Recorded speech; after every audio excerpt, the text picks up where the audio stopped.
वर्णिवेशरमणीयदर्शनं मन्दहासरुचिराननाम्बुजं पूजितं सुरनरोत्तमेर्मुदा धर्मनन्दनमहं विचिन्तये। गुरुर्ब्रह्मा गुरुर्विष्णु गुरुर्देवो महेश्वर गुरुः साक्षात् परं ब्रह्म तस्मै श्री गुरुवे नमः। ओम अवतारिणे श्री स्वामिनारायणाय नमो नमः। श्री घनश्यामाय नीलकंठाय सहजानंदाय च नमो नमः। हरि कृष्णाय परं ब्रह्मणे च नमो नमः। श्री सद्गुरु चरण कमलेभ्यो नमो नमः। बोलो श्री स्वामीनारायण भगवाननी जय। श्री ठाकुर जी महाराजनी जय। श्री हरिकृष्ण महाराजनी जय। श्री घनश्याम महाराजनी जय। श्री सद्गुरुदेवनी जय। श्री 500 परमहंसनी जय। जय श्री स्वामीनारायण। श्री पुरुषोत्तम चरित्र अध्याय 78 ચાલે છે। ભગવાનના એક એક અંગનું વર્ણન કવિ લખે છે। ભગવાનના ચરણમાં 16 ચિહ્નો છે। અષ્ટકોણ, સ્વસ્તિક, જાંબુ, જવ, વજ્ર, અંકુશ, કેતુ, પદ્મ, ત્રિકોણ, કળશ, ગોપદ, ધનુષ, મીન, અર્ધચંદ્ર, વ્યોમ આવા 16 ચિહ્નો ભગવાને પોતાના ચરણારવિંદના ધાર્યા છે। ભગવાન ચરોતરમાં વડતાલ બિરાજમાન છે અને ચરોતરની ભૂમિને ભગવાનના અંગોની સાથે સરખાવી છે। એટલા સુંદર મજાના ચરણારવિંદ છે। કનિષ્ઠિકા દાહીન ચરણ કીન તિહ પર તિલ ચોરે વૃત મન કી એહી અનુપમ રક્ત સુહાવેન ગુલ્ફ દેખી મન મુદ ઉપજાવે। શ્રીહરિના જમણા ચરણની છેલ્લી આંગળી, એના ઉપર રહેલો તિલ સૌના મનની વૃત્તિને ચોરે તેવો છે। તેમજ શ્રીહરિની અનુપમ લાલ એડી એટલે કે પાની ઘણી જ શોભી રહી છે। પગની બંને ઘૂંટીઓ તો સૌના મનને આનંદ ઉપજાવે છે એવી છે। લો, ભગવાનની મૂર્તિમાં જોડાવાનો આપણને પ્રયત્ન કરાવે છે કે આ જે ઠરવાનું ઠામ છે, સુખનું ધામ છે, જ્યાં પરમાનંદ નિત્ય રહેલો છે, ત્યાં ભગવાન જોડવા માટે આ કવિ આપણને ત્યાં ભગવાનમાં જોડવા માટે અંતે તો આટલું જ કરવાનું છે। સાધના છે ને, સાધના એ તમને ત્યાં સુધી પહોંચાડે, પછી તો એમાં ઓતપ્રોત આપણે થવાનું છે। જપ છે, તપ છે, વ્રત છે, દાન છે, પૂન છે, હોમ છે, જગન જે કંઈ કરીએ છીએ એ બધું ભગવાનમાં જોડાવા માટેનું એક સાધન છે। અને અત્યારે જે વર્ણન આવે છે એ સાધ્ય છે, ભગવાનનું સ્વરૂપ છે। ઇન્દ્રિયો જ્યાં સુધી સંયમમાં ના આવે, મન જ્યાં સુધી ચંચળતા ન ટાળે, ત્યાં સુધી ભગવાનમાં જોડાવાતું નથી। એટલે બધા સાધનો જરૂરી છે। દંડવટ કરીએ, પ્રદક્ષિણા કરીએ, માળા કરીએ, હે જપો અખંડ જપ માળા રે, માળા ટાળે મન કેરા ચાળા રે। મન બીજે ભટકતું હોય ને એ માળામાંથી એકાગ્રતા આવે એટલે સાધન છે। પણ અંતે ભગવાનના સ્વરૂપમાં જો જોડાય નહીં અને હાથમાં જ માળા ફરતી રહે। એક દાદાને કીધું માળા ફેરવજો, તો કે હું તો રોજ માળા ફેરવું છું, વાડીએ જઈને માળા જ ફેરવું છું। કે કયા માળાની વાત કરો છો? તો કે ચકલીનો પોપટમાં, પોપટનો કબૂતરમાં, કબૂતરનો હોલામાં, એ માળાની વાત કરતા હતા। પેલું પક્ષી માળો બાંધે ને એ માળા ફેરવતા હતા। કે સ્વામી કીધું છે ને માળા ફેરવજો, તો હું માળા ફેરવું છું। એ માળા આખી જિંદગી ફેરવે તો કોકના ઘર ઉજળ કરે, એમાં કંઈ નહીં। આ માળા આંગળીમાં. હવે તો જપિયા આવી ગયા. ભગવાનના જપ કરવાથી મન એકાગ્ર બને છે, વિષય રહિત બને છે, પંચી વિષયોમાં દોટ કાઢતી ઇન્દ્રિયો પાછી વળે છે, એની ધારાઓ ઘસાઈને બુઠ્ઠી થાય છે અને અંતે પરમાત્માના સ્વરૂપમાં જોડાય છે. તો અહીંયા એક એક આપણા નંદ સંતોએ, પ્રેમાનંદ સ્વામી હોય, મુક્તાનંદ સ્વામી હોય, બ્રહ્માનંદ સ્વામી હોય, મંજુકેશાનંદ સ્વામી હોય, દયાનંદ સ્વામી હોય કે પછી આપણા ધારાનંદ સ્વામી હોય, બધાય સદગુરુઓએ મહારાજના તિલચિહ્નો અને સ્વાભાવિક ચેષ્ટાઓના હજારો પદો લખ્યા છે, સેંકડો પદો લખ્યા છે. એમાં વર્ણન ભગવાનની મૂર્તિનું લખ્યું છે. લ્યો અહીંયા આવતા રહ્યો. શું કરો છો તમે? અહીંયા થોડી વાર અહીં બેસી જાઓ, કથામાં આવતા રહ્યો, પછી કરજો. તો ભગવાનમાં જોડાવા માટે, હા ભાઈ જોડાઈ ગયા પછી વિરામ. હા, મેં પાયો વિરામ, બસ લગન મેરી તુમસે લગી ઘનશ્યામ. ભગવાનમાં પ્રેમ કરવા માટે. અને આવી રીતના એક એક તિલચિહ્નોનું ધ્યાન કરે ને એટલે ભગવાનમાં પ્રેમ વધે. આપણા દોષો નાશ પામે. કામ, ક્રોધ, લોભ, ઈર્ષા, કપટ, રાગ, દ્વેષ, મારું તારું બીજું હોય ને અહમ મમત્વની માયા બધી છૂટે અને ભગવાનમાં લાગે. કનિષ્ઠિકા એટલે કે છેલ્લી આંગળી સૌના મનની વૃત્તિને ચોરે એવી છે. અને તેમજ શ્રીહરિની અનુપમ લાલ એડી ઘણી શોભી રહી છે. પગની બંને ઘૂંટીઓ સૌના મનને આનંદ ઉપજાવે એવી છે. તેમજ શ્રીહરિની પિંડીઓ ને બંને ઘૂંટણ પાપનો નાશ કરનાર છે અને પ્રભુના સાથળ કેળના સ્તંભ જેવા શોભી રહ્યા છે. શ્રીહરિના જમણા સાથળમાં ખાપાનું ચિહ્ન શોભે છે, તે તો ગરુડની પીઠને પાવન કરનારું છે. સુખકારી શ્રીહરિએ કમરે પીળું વસ્ત્ર કસીને બાંધ્યું છે. પ્રભુની ઊંડી ને ગોળ ગંભીર નાભી છે. લ્યો કેવી છે? ઊંડી અને ગોળ ગંભીર તારી નાભી છે. ગોળ ગંભીર રે શ્રી ઘનશ્યામ હરી છે. જો લક્ષ્મી કેરું ધામ રે શ્રી ઘનશ્યામ હરી.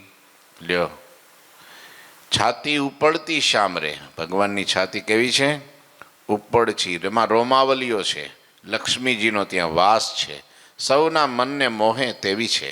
શ્રીહરિની ઉપડતી છાતી સુંદર, વિશાળ, ઉજ્જવલ શ્રીવત્સનું ઘણું શોભતું ચિહ્ન છે.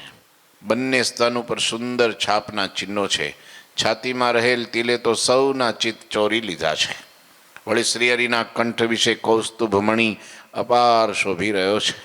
પ્રભુની જમણી ભુજાની પાસે 4 તિલની હાર સુંદર લાગે છે. આ ખાલી એકવાર હું વાંચી જાઉં તમે સાંભળો ને એમાં યાદ ન રહે. આનું રોજ સ્મરણ કરવું પડે તો યાદ રહી જાય. પછી ધ્યાન કરવા બેસો એટલે સેજે સેજે એ દેખાય. પણ હવે એકવાર સાંભળી લીધું ને પછી ઉલાળીઓ કરી નાખ્યો તો કંઈ ભગવાનના એકય ચિહ્નો મગજમાં રહે નહીં, યાદય રહે નહીં, ધ્યાનય થાય નહીં. રોજ તિલ ચિહ્નો પાઠ કરતા હોય એને ભગવાનની મૂર્તિનું સુખ આવે. ભગવાનનું વરદાન છે કે નિત્ય મારા દર્શન કરે, મારા એક એક અંગનું સ્મરણ કરે અને મારામાં રતિ થાય, કહેતા પ્રીતિ થાય. પ્રેમ દુર્લભ વસ્તુ છે. મોટામાં મોટું આ જગતમાં ધન હોય તો ભગવાનમાં પ્રેમ કરવો એ છે. બાકી બહુ કોઈ વસ્તુ, સોનું, ચાંદી, હીરા, માણેક, રત્ન, પ્લેટિનિયમ, કોઈ પણ ધાતુ આની આગળ કાંઈ નહીં. લ્યો ભગવાનમાં પ્રેમ, આ સર્વ ધન પ્રધાન ધન કોઈ હોય તો આ છે.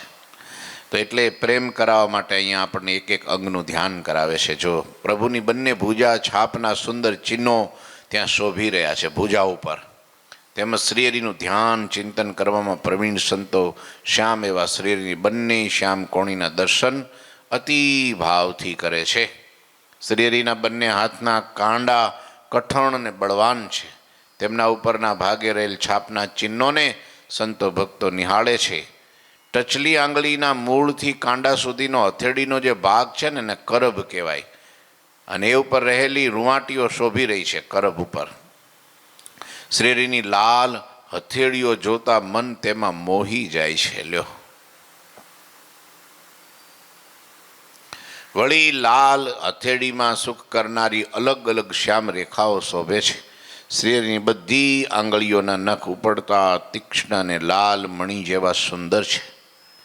અંગુલી ચોળા ફલી અનુસારી ગિરી ગોવર્ધન ધારન હારી સો અંગુરી કી કરી કેસાના अपने कोटे रही भगवाना अपने कोटे रही ભગવાના. ગોવર્ધન પર્વતને ધારણ કરનારી શ્રીની આંગળીઓ ચોળાફળીની સમાન શોભે છે. ચોળાફળી જોઈ છે ને, પેલી સિંગ આવે. સ્વામિનારાયણ ભગવાન તે આંગળી વડે સ્નાન કરીને પોતાના ભક્તને પાસે બોલાવે છે, આમ આંગળીથી.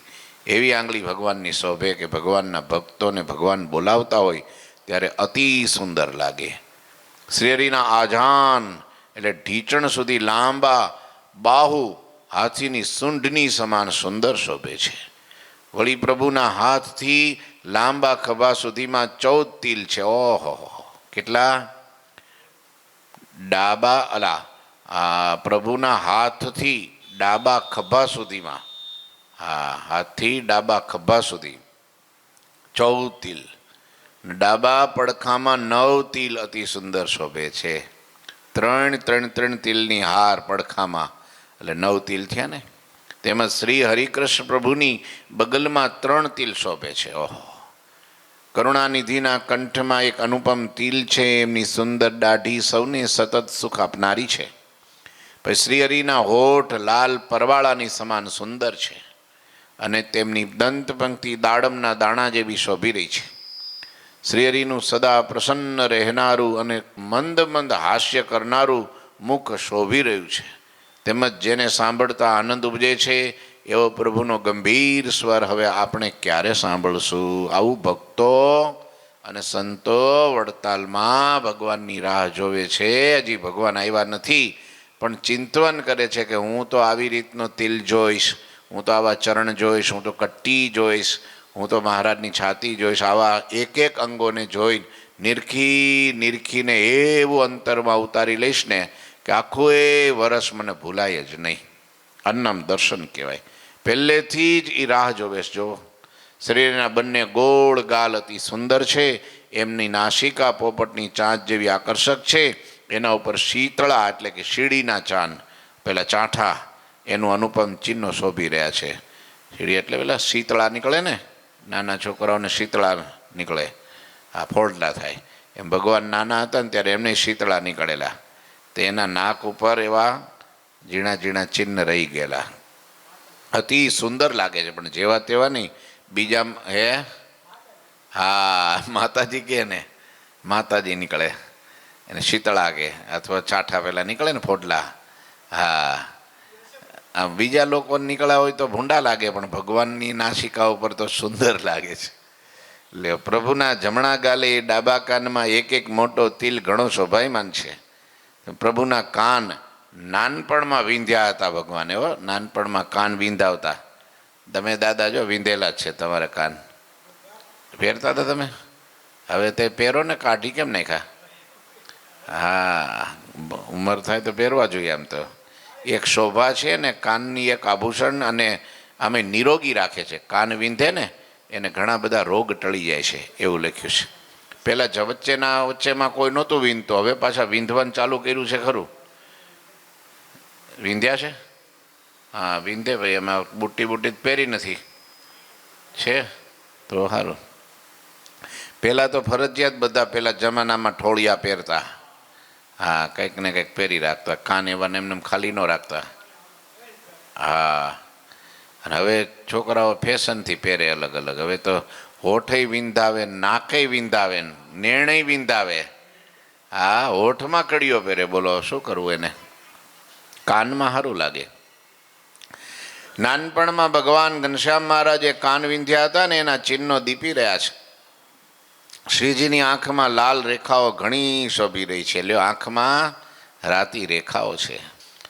ભગવાન શ્રીહરિ તે આંખો માછલી અને ખંજન પક્ષી કરતાં પણ ચપળ તેમજ કમળથી કોમળ સુંદર ભગવાનની આંખો છે. લ્યો, મનુષ્યના આકારે, ધનુષના આકારે શોભતી શ્રીહરિની વાંકી પ્રકૃતિ તો સર્વે સંતોના મનમાં સદા વસી ગઈ છે.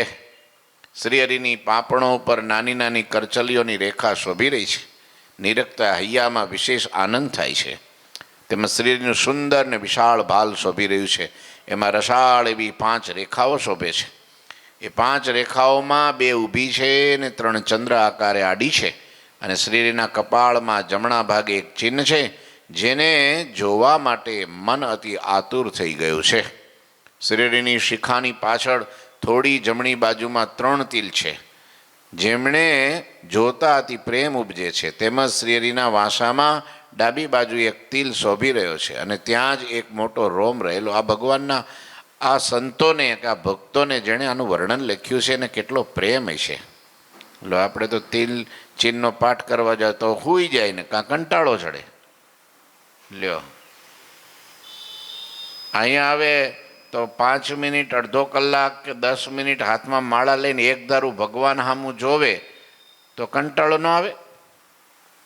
સાચું? તો આજે બેસી જાઓ. લો હાલો હમણાં મને બતાવો.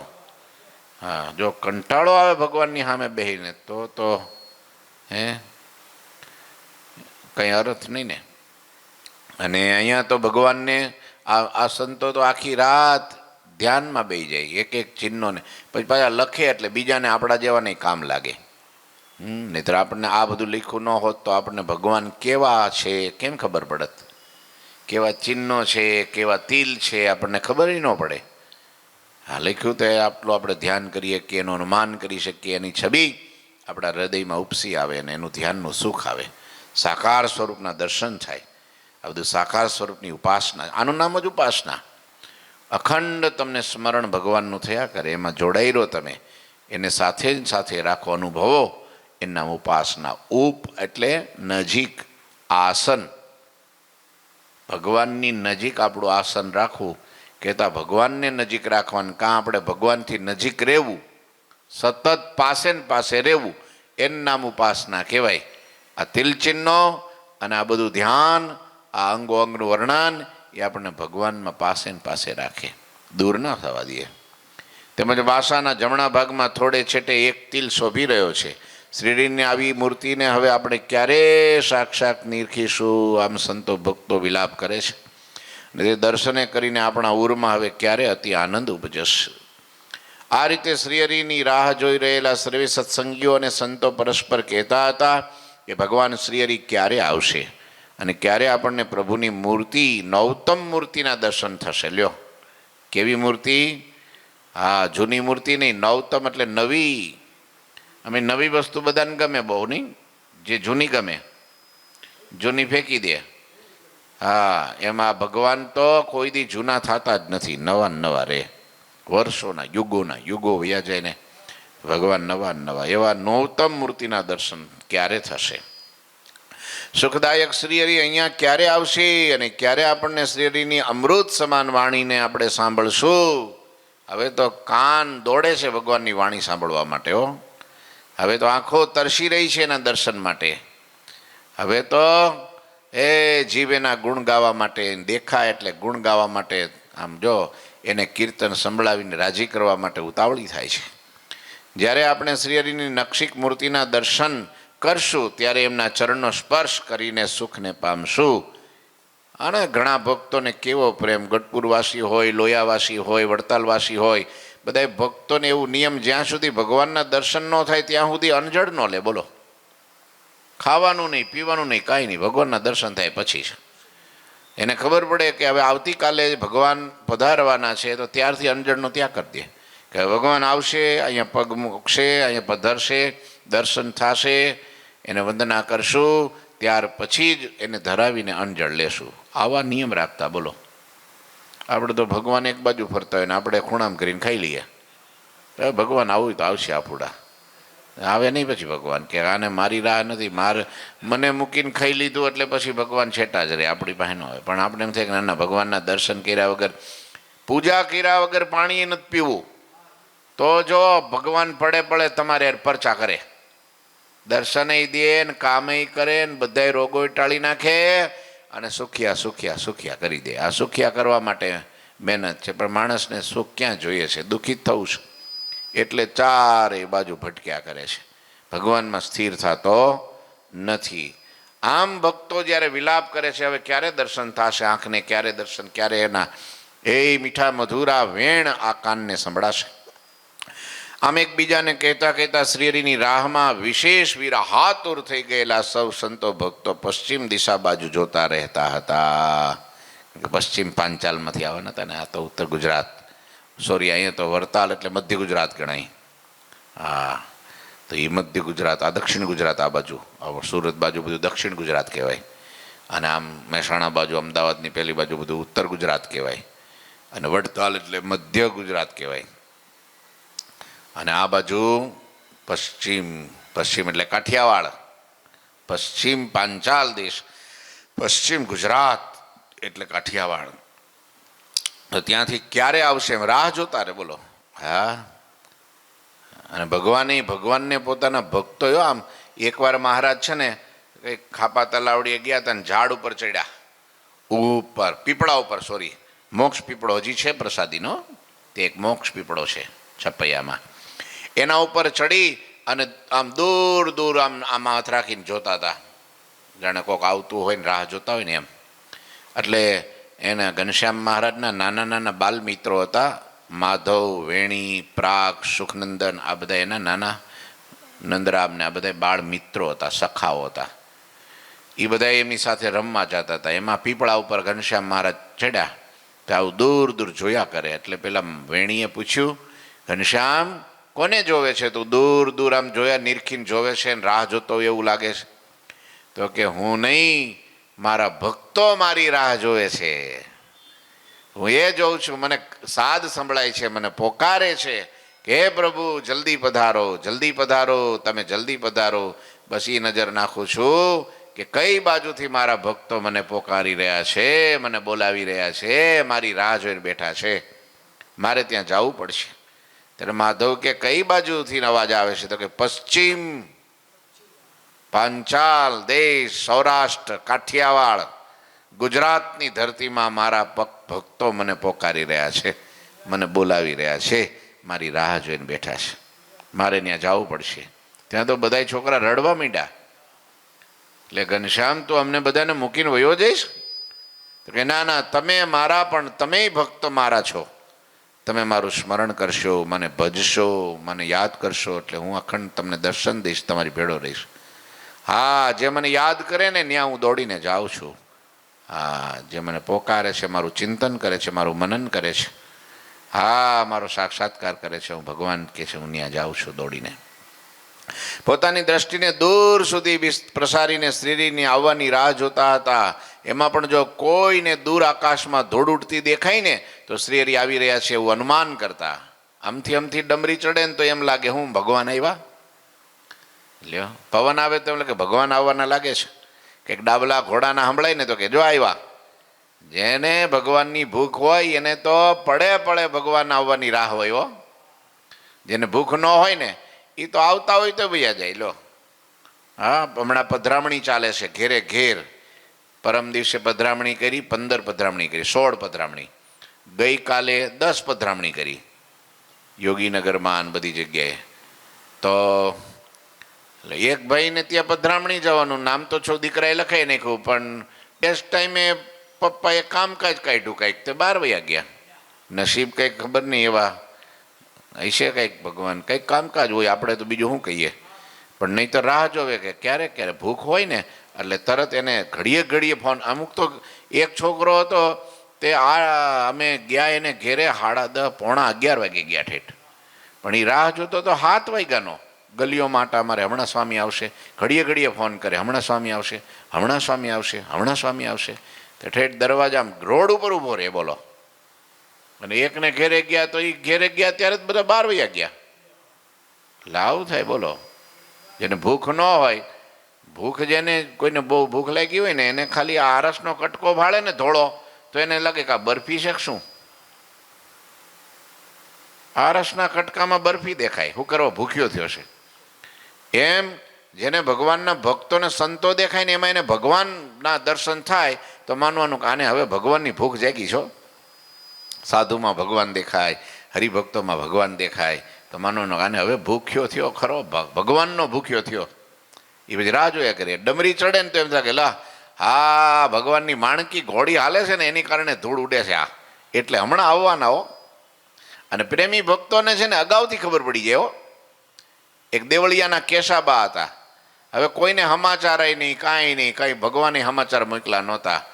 પણ એને ખબર નહીં, સવારમાં ખબર પડી ગઈ. એની દીકરીઓને વહુને બધાને કહી દીધું કે જલ્દી તૈયાર થાવ, હાલો ફટાફટ આંગણા વાળો, એ ગામમાં પાણી છાંટી દો, ધજા પતાકા મંડો ફરકાવવા અને આંગણામાં મંડો રંગોળીઓ પૂરવા અને દીવડાઓ પ્રગટાવવા. કેમ? આજ મારો ઠાકોરજી આવે છે. પણ ભગવાન તો અત્યારે કંઈ સમાચાર નથી બા.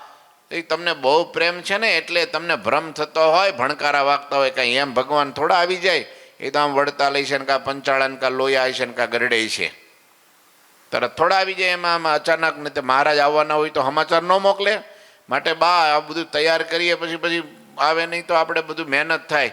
અરે નો હું આવે, આવવાના છે. મારા અંગ પર ફરકે જમણા અંગ શુકન થવાના છે. બહેનોના લગભગ ડાબા અંગ ફરકે ને એટલે શુકન કહેવાય. લ્યો શુકન થઈ રહ્યા છે અને મને ખબર પડી ગઈ છે ભગવાન ઠાકોરજી આવવાના છે. ત્યાં તો આ બધા તો કામે લાગી ગયા, આખું ગામ હો. હા, જાલમસિંહ બાપુને બધા કામે લાગી ગયા બધા. અને એવું શણગાર્યું ને બધાને કર્યા ને ભગવાન આમ જો હાંજ પડી, હાંજ તો હજી ભગવાન આવ્યા નહીં. હજી તો આમ જો અંજવાળું હતું અને બધા તો ઠેઠ ભાગોળે વૈયા ગયા. ઢોલ ને તમે જો શરણાઈ ને તમે જો તો ગમજીરા ને જાંજ ને બધું લઈને હામયું કરવા કે હાલો હાલો હામયું કરવું પડે ભગવાનનું. પણ એલા ભાઈ કોક તો કયો કેટલે પોઈ ગયા એમ તો કે ઈ કાંઈ નહીં, આવશે ખરા, વહેલા મોડા આવશે ખરા. હા, ને જ્યાં થોડી વાર રાહ જોઈ ને ત્યાં તો ભાઈ 5-6 વાગ્યા, 5:30 વાગ્યા, ત્યાં તો ભગવાનની માણકી સીમાડામાં મંડી ડાબલા ગાજવા હો. હારે કેટલાય સંતો ને ભક્તોનો પાર નહીં આવ્યો. આખો સંઘ રૂમઝૂમ રૂમઝૂમ રૂમઝૂમ કરતા આવ્યા. ત્યાં તો દેવળિયાના પેલા કેશાબા તો પાગલ ગાંડા થઈ ગયા. એના દીકરાના વહુ તો બા હામું જોતા રહી ગયા. બા તમને ખબર, અમને કોઈને ખબર નહીં, તમને ખબર પડી ગઈ. આમ તો જો ભગવાન આવી ગયા. તે હું નહોતી કહેતી કે આ તમારું સાચું પડ્યું કે? લો, પ્રેમી ભક્તોને અગાઉથી ખબર પડી જાય. બોલો, તો વિચાર તો કરો. એને ખબર પડી જાય હો, અણહાર આવી જાય કે આજ ભગવાન આવવાના છે. હા, ઘણા તો સાંજે ખબર પડી જાય કે રાત્રે ભગવાન સપનામાં આવવાના છે. કારણ કે ચિંતન મનન ભજન એવું કર્યું હોય ને પછી એને એ જ દેખાય. જેને જે કર્યું હોય એ રાત્રે આવે. એક દરજી હતા ભાઈ, દરજીભાઈ એમ જે તે રાત્રે બાજુમાં ખબર નહીં ટેબલ ઉપર કાતર મૂકી દીધી છે તો આમ કરીને હાથ કાતર ઉપર પોગી ગયો. તે સપનું ચાલુ થઈ ગયું કે આવ્યા છે ગ્રાહકને, એને ટાંકો ફાળવો છે, એમાંથી આટલા 5 મીટર કાપડ જોઈ છે. તો કાતર લઈને મીંડો કાપવા, ખબર પડી ગઈ ધોતિયું કાપી નાખ્યું. બોલો, પહેર્યું તું એ જ સપનામાંય હાલે, ગ્રાહક આવે છે એમ. કારણ કે આ શાકભાજી વાળો હોય ને તે ઊંઘમાં હાલો ટમેટા, તો કે ટમેટા 50 રૂપિયાનો કિલો, હાલો રીંગણા લઈ જાઓ. અરે આમ જો મરચાં આવ્યા છે તાજા, એકદમ તાજા. આમ જો કોબીના આદુ આમ જો એટલા ધાણા સરસ લીલા છે ને, તમે તમારે લઈ જાઓ, હાલો 2 રૂપિયા ઓછા આપજો. એમ રાત્રે બબડતો હોય. બોલો, 2-3 રૂપિયા ઓછા આપો પણ લઈ જાઓ, હાલો. રેકડી લઈને ફરતો હોય ને એ રાત્રે બોલે, મગજમાં ચાલુ થઈ જાય રીલ. એટલે જેને જેમાં હોય એને ભગવાનની, જેને હોય લટના લાગી ગઈ હોય એને ભગવાન ભગવાન ભગવાન ભગવાન આવ્યા, મહારાજ આવ્યા એવું સપનામાં. અને આવે માથે હાથ મૂકે, આપણી સેવા સ્વીકાર કરે, આપણી સામું જોઈને હસે, આપણને 2 ઉપદેશના શબ્દો કહે. લ્યો, આપણી યારે ફરવા જાય, આપણી યારે નાવા જાય, આપણી યારે હિચકવા જાય. આવા રૂડા સરસ મજાનો એ શ્રાવણ મહિનો હાલતો હોય ને તો એ ભગવાન માટે આમ સરસ મજાનો હૈયાનો હિંડોળો બાંધ્યો હોય, પ્રેમનો હિંડોળો, તે ભગવાન ઝૂલવા માટે આવે હો. ને હું ઝૂલાવું, ભગવાન ઝૂલે. બોલો, આવું સપના હોય. તો છોકરા તમને સપના આવે? સપનામાં શું આવે? રીસ આવે કે શું આવે? સિંહ આવે? શું આવે સપનામાં? લે, સપનામાં જ ખબર હોય શું આવવાનું હોય. સપનું આવી ગયું એ ખબર ન હોય આપણને. સવારે જાગીએ તારે તો એ સપનું થોડું કહેવાય, ખબર ન હોય. ખુલી જ જાય બસ, તો તને સપના જ નથી આવતા એમ કે ને. તને ભાઈ ધ્યાન તને આવે? શું આવે સપનામાં? હે, સંતો આવે? તો સારું કહેવાય. લ્યો, આ ભગત ભાગશાળી. લ્યો, બીજું શું આવે? કાંઈ બીજું આવે? પેલી ગેમ રમતા હોય એ આવે સપનામાં, ઢીસિંગ ઢીસિંગ ઢીસિંગ ઢીસિંગ? હે, પેલી મોબાઈલમાં ગેમ રમતા હોય ઢીસિંગ ઢીસિંગ વાળું આવે સપનામાં આવે? તો સારું બા ભગત માણા લ્યો. એને એક દિવસ ખાલી કીધું તું મેં કે તિલક ચાંદલો કરવાનો, તો કે સળિયો નથી, આ નથી, સ્ટોર હું મંગાવી લઈશ. તો રોજ મને યાદ કરાવે કે લાવો સળિયો, લાવો પેલું તિલક, લાવો ચંદન, લાવો પેલું પેટી, લો. તે પછી આપ્યું. જો હવે રોજ કરે છે, એકેય દિવસ એનું કપાળ કોરું હોય જ નહીં. બધા કરે છે ને તો સારું. પેલો પાછળવાળો તો તારે હવે ક્યારે કરવું છે? પછી ગઈઢો થઈ જાય પછી કરીશ. રોજ કરવાનું. તિલક કપાળ કોરું રખાય જ નહીં, અપશુકન ગણાય. હા, રોજ કરવું પડે. લ્યો, સમજ્યા? તો આમ ભગવાન અણહાર આવી ગયા હો, આવે છે હમણાં. એ જો કોઈને ઘોડાના બોલવાનો અવાજ સંભળાતો હોય, હણાહણાટી બોલતી હોય, તો શ્રીહરિ આવી રહ્યા છે એવું તે સૌ પોતાના હૈયામાં ધારીને આનંદ પામતા હતા. જેમ માતાથી છૂટું પડી ગયેલ બાળક સતત તરફડીને રાહ જોતું હોય, એમ સૌ નર નારી હરિભક્તો મોરારી એવા ભગવાન શ્રીહરિને મિલન માટે અતિ તડફડી રહ્યા છે. લ્યો, છોકરું નાનું હોય અને મેળામાં એની માં લઈ ગઈ હોય, અને પછી છોકરો આંગળી છોડી દીધી અને એની માં ક્યાંક ખરીદવા વહી ગઈ અને એની માને ખબર ન રહી, અને આ છોકરું એકલું હજારો માણસોમાં ભૂલું પડ્યું હોય, એ છોકરાની શું દશા થાય? અરે રડે, પોક મૂકે, ઓ માં, એ બા બા દેકારો કહીએ ને, રેડા કરે ને, પણ ક્યાં ગોતે? લો, એમ તરફડે, તાલાવેલી લાગે કે હવે ક્યારે મળશે, ક્યારે મળશે, ને રડે. એમ હરિભક્તો મહારાજના આવવા માટે તરફડી રહ્યા છે. લ્યો, શ્રીહરિના દર્શન માટે આતુર થયેલા સૌ ભક્તો શ્રીહરિ ક્યારે મળશે એવું બોલ્યા જ કરતા હતા. બાજુમાં ને કેટલી વાર છે, હવે હજી કેમ ન આવ્યા? શું થયું હોય છે? રસ્તામાં કોઈ રોકી દીધા છે? હા, એમ થાય. વળી એમને ક્યાંક અશ્વનો હણહણાટ સંભળાવવામાં આવે તો તરત શ્રીહરિ આવી રહ્યા છે એવી આશાથી ત્યાં દોડી જઈને પ્રભુનો માર્ગ જોવા લાગતા હતા. આ હા હા, જેમ સ્વાતિ જળ માટે તરસ્યું થયેલ ચાતક પક્ષી પીયું પીયું કહીને પોકારે છે, તેમ સૌ સંતો ભક્તો પોતાના હૈયામાં શ્રીહરિને મળવાની આશા ધારીને સ્વામી સ્વામી, પેલો પક્ષી શું બોલે? પીયું પીયું. અને આ ભક્તો શું બોલે? સ્વામી સ્વામી એવું સતત રટણ કરતા હતા. લ્યો, આવી રીતે પુરુષોત્તમ ચરિત્ર ગ્રંથ મધ્ય મુકુંદાનંદ વર્ણી ઉત્તમ રાજાના સંવાદમાં ચરોતર પ્રાંતનું વડતાલમાં પ્રબોધિની એકાદશી ઉપર ભક્તોના સંઘોના આગમનનું તથા શ્રીહરિના સર્વ અંગોના ચિહ્નોનું વર્ણન કર્યું. એ નામે 78મો અધ્યાય પૂરો થયો. ઠાકોરજી મહારાજની જય. શ્રીપતિમ શ્રીધરમ સર્વદેવીશ્વરમ ભક્તિધર્માત્મજમ વાસુદેવમ હરે માધવમ કેશવમ કામદમ કારણમ સ્વામિનારાયણમ નીલકંઠમ ભજે. શ્રી ઠાકોરજી મહારાજની જય. જય શ્રી સ્વામિનારાયણ.